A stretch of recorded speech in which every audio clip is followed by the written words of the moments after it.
Mayın 27-si gündüzdən 28-i axşamadək bəzi rayonlarda hava şəraitinin arabir yağıntılı olacağı, şimşək çaxacağı proqnozlaşdırılır. Milli Hidrometeorologiya Xidmətindən sifərə azay verilən xəbərə görə ayrı-ayrı yerlərdə yağıntının leysan xarakterli olacağı, dolu düşəcəyi ehtimalı çoxdur. Gözlənilən yağıntılar ilə əlaqədar çaylarda sululuğun artacağı, böyük və kiçik Qafqaz ərazisindən axan çaylardan qısa müddətli sel və daşqın keçəcəyi ehtimal edilir. Qeyd edilib ki, axşam bəzi şəhər ətrafı ərazilərdə qısa müddətli az yağış yağacağı ehtimalı var. Şimal-qərb küləyi gündüz şimal-şərq küləyi ilə əvəz ediləcək.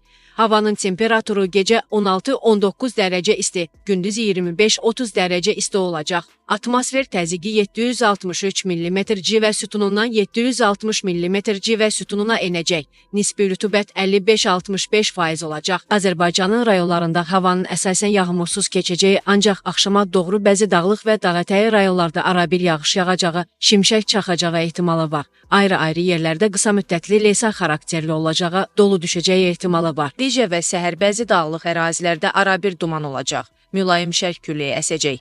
Havanın temperaturu gecə 15-20 dərəcə isti, gündüz 27-32 dərəcə isti, dağlarda gecə 5-10 dərəcə isti, gündüz 15-20 dərəcə isti olacaq.